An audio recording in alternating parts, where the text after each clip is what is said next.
আমার একটা ভাঙা রেডিও আছে। হ্যাঁ, আসলে কিন্তু ভাঙা। অনেক আগে আমি এটা কিনেছিলাম আহ, কোনো একটা ভাঙাড়ির দোকান থেকে। কেন জানি আমার দেখে খুব মায়া লেগেছিল। তারপর অনেক যত্ন করে অনেক বছর থেকে আমি আমার কাছে রেখে দিয়েছি।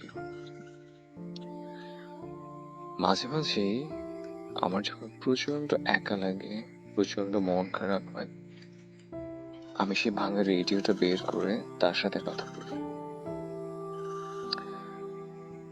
অনেক গল্প হয়। রেডিও আমাকে অনেক কিছুই শোনায়। তার প্রতিনিয়ত মরে যাওয়ার কথা, তার শুরু থেকে শেষ অবধি পর্যন্ত শেষ হয়ে যাওয়ার কথা। আমি ভাবি ঠিক রেডিওর মতোই একদিন আমরাও স্টপ হয়ে যাই, কোনো ফ্রিকোয়েন্সিতেই আর কাজ করে না। এম বা FM কোনোটাই না, একটা জড় বস্তুতে পরিণত হই। প্রতিনিয়ত বিষণ্ণতায়, একাকিত্বে আর শূন্যতায় আমরা একটু একটু করে হারিয়ে যাই।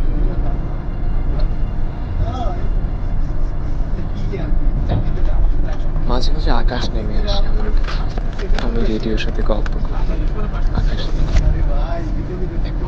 মাঝে মাঝে রাত এসে বসে আমার পাশে। শূন্যতায় তখন আর কোনো কিছু শূন্য লাগে না, কারণ শূন্যতাই সবকিছু, শূন্যতাই আমরা।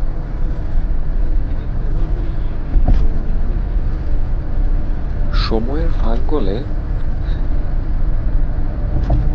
না, আসলে সময়ের ফাঁক গলে না, সময়ের চোরাস্রোতে আসলে আমরা আটকে আছি। সবই আসলে শূন্যতা, এখানে ওখানে কিংবা সেখানে। প্রতিনিয়ত শূন্যতাতেই আমরা ভর করে বেঁচে আছি। শূন্যতা থেকে এসছি, শূন্যতাই থেকে ফিরে যাব, শূন্যতাতেই আছি। তারপর থাক, অনেক কথাই তো বললাম। ফিরে যাই আমি আমার রেডিওর কাছে। কত শত গল্প জমা আছে। জানি কখনোই ফ্রিকোয়েন্সি আর আসবে না রেডিওর জীবনে বা আমাদের জীবনে। আসলে কখনোই আসে না ফ্রিকোয়েন্সি, গল্প বলা, কোনো কিছুই আসে না, কোনো কিছুই ছিল না, কোনো কিছুই নেই, সবকিছু একটা অনিশ্চয়।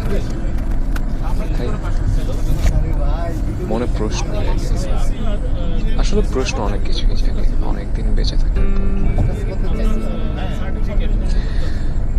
জাগতে থাকুক প্রশ্ন, সেই গল্প না হয় আরেকদিন করা যাবে।